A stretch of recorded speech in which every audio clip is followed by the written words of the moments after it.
Budget में बिहार को ज्यादा तवज्जो देने पर पीएम ने वित्त मंत्री को धन्यवाद दिया और कहा कि बिहार के विकास से विपक्ष में बैठे लोगों को काफी परेशानी हो रही है, लेकिन केंद्र सरकार हर परिस्थिति में बिहार के साथ खड़ी है। इस रिपोर्ट में देखिए पीएम ने और क्या कुछ कहा।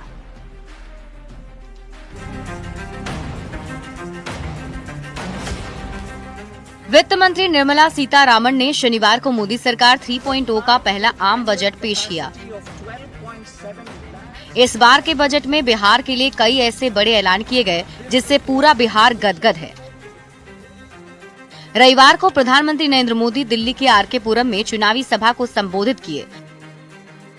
बजट में बिहार को दी गई सौगात के लिए केंद्रीय वित्त मंत्री निर्मला सीतारामन का धन्यवाद किया। एनडीए की सरकार दिन रात बिहार के लिए काम कर रही है।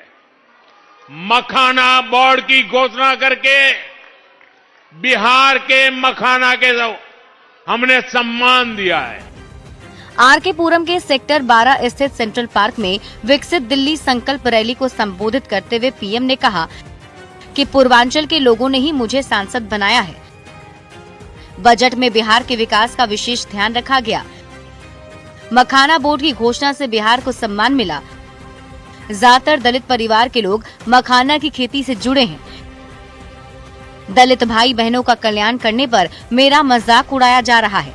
और ये कांग्रेस वालों को पता नहीं है, बिहार में ज्यादातर मखाना खेती में मेरे दलित परिवार जुड़े हुए हैं और मैं जब उनका कल्याण करता हूं तो मजाक उड़ाते हैं लोग। पूर्वांचल की बिहार की कनेक्टिविटी भी बेहतर करने के लिए कई बड़े काम होंगे। पीएम ने विरोधियों पर निशाना साधा कि बिहार के विकास से विपक्षी निराश हैं, पर पूर्वांचल के लोगों ने मुझे प्रधानमंत्री बनाया है, इसलिए एनडीए सरकार दिन रात बिहार के विकास के लिए काम कर रही है। बजट में की गई घोषणा से बिहार की कनेक्टिविटी बेहतर करने के लिए बड़े काम होंगे। बिहार में युवाओं के लिए रोजगार के नए अवसर मिलेंगे और इसके लिए एनडीए सरकार बिहार को हर संभव मदद देती रहेगी। साथियों, आपदा और कांग्रेस वालों को इससे भी दिक्कत है। बजट में इस बार आईआईटी पटना के विस्तार का ऐलान किया गया। बिहार में ग्रीनफील्ड एयरपोर्ट बनाए जाएंगे। बिहार में मखाना बोर्ड का गठन किया जाएगा। वेस्टर्न कोसी कैनाल प्रोजेक्ट से मिथिलांचल में सिंचाई व्यवस्था को दुरुस्त किया जाएगा।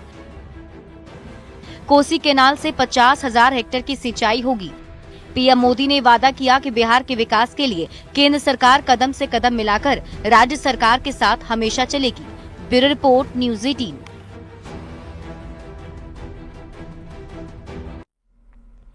आइए सबसे पहले विस्तार से ये समझते हैं कि बजट में बिहार को क्या क्या सौगात मिली है। देखिए, बिहार के लिए मखाना बोर्ड बनाने की योजना है और मखाना बोर्ड बनने के बाद बिहार को 90% यानी कि 90% प्रॉफिट होगा। 100 रुपए के प्रॉफिट में 90 रुपए बिहार को मिलेगा। अभी तक तय नीति नहीं होने की वजह से मुनाफा जो है वो बढ़ जाता है और किसानों के बजाय कारोबारियों के जेब में पैसे चले जाते हैं। अब देखिए, बिहार में national institute of food technology की स्थापना भी होगी।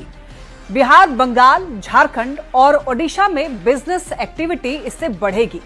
पूर्वी भारत के इन राज्यों में फूड प्रोसेसिंग यूनिट स्थापित की जाएगी और रिसर्च के साथ ही किसानों को नई तकनीकों के बारे में पता चलेगा और युवाओं को स्किल्ड भी किया जाएगा। किसान नई तकनीक को समझेंगे, नई तकनीक का इस्तेमाल करेंगे।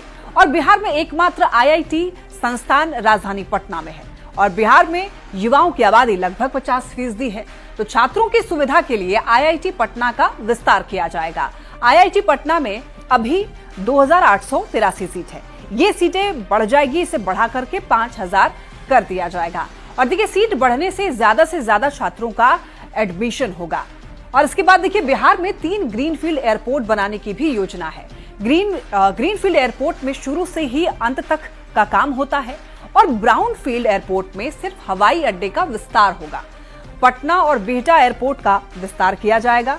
राजगीर, भागलपुर, सोनपुर में ग्रीनफील्ड एयरपोर्ट बनेंगे। और इस तरीके से आप ये समझिए कि पश्चिमी कोसी नहर परियोजना का भी काम किया जाएगा पश्चिमी कोसी नहर परियोजना के कुल 3 मकसद हैं, 3 मोटिव हैं। इस परियोजना का पहला मकसद है बिजली का निर्माण करना, दूसरा है इस परियोजना का दूसरा मकसद है सिंचाई की सुविधा बहाल करना, वहीं इसका तीसरा मकसद है बाढ़ को नियंत्रित करना। तो इसके लिए केंद्र सरकार पश्चिमी नहर परियोजना को भी आर्थिक मदद देगी। तो इस तरीके से आप समझ